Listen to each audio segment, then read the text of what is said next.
जन्नती जब जन्नत में आउटिंग का इरादा करेगा, बाहर घूमने फिरने का उसका दिल चाहेगा, तो वो कैसी जगह होंगी और वो कैसा मंजर होगा, इसका भी हमें रिवायात में बताया गया है। जन्नत की ज़मीन के बारे में आता है कि जन्नत की ज़मीन बिल्कुल फ्लैट होगी, यानी उसमें गड्ढे नहीं होंगे। जिस तरह से दुनिया में होता है ना कि अगर कोई नहर चल रही हो तो उस जगह पे गड्ढा होता है और नहरें जो है ज़मीन के अंदर चल रही होती हैं, लेकिन जन्नत में जो नहरें होंगी तो वो फ्लैट ज़मीन पर चल रही होंगी और उसमें उसके जो मैदान हैं वो काफूर की चट्टानें होंगी। यानी जिस तरह से दुनिया में मिट्टी की चट्टानें होती हैं या मिट्टी के टीले से बने हुए होते हैं, जन्नत में ये काफूर की होंगी और कस्तूरी इनके इर्द गिर्द जो है कस्तूरी बिखरी हुई होगी। तो जन्नती जब आपस में कहीं गेट टुगेदर करेंगे या जमा होना चाहेंगे तो वो ये जो नहरें हैं इनके किनारों पे जमा होंगे। वहाँ बड़े दर्जात वाले भी और छोटे दर्जात वाले भी सब वहाँ जमा होंगे और मुलाकातें होंगी, आपस में तारुफ होगा। और जब ये उनका गेट टुगेदर हो रहा होगा तो अल्लाह ताला की रहमत की हवा चलेगी, तो वो रहमत उन जन्नतियों को कस्तूरी की खुशबू से मुअत्तर कर देगी।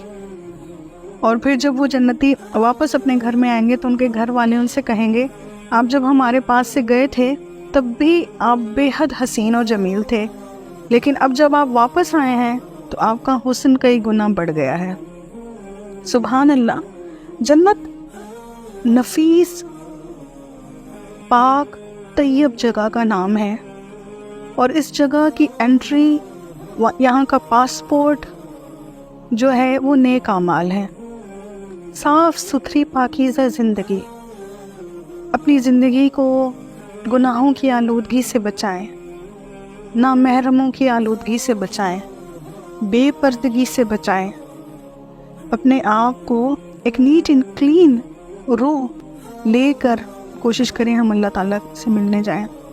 हमारी जब अल्लाह ताला से मुलाकात हो, हमारी आँखें गुनाहों की गलाज़त से पाक हों, हमारे कान गुनाहों की गलाज़त से पाक हों, हमारे दिल बुग़्ज़, हसद, कीना, इन बुराइयों से पाक व साफ़ हों, ताकि हम भी इस बुलंद व बाला, पाक व साफ़ मकाम के अहल बन सकें और अपने आप को तज़किया के इस रास्ते पर रखने के लिए सबसे ज़्यादा जो क्रूशल चीज़ है वो है कुरान और हदीस।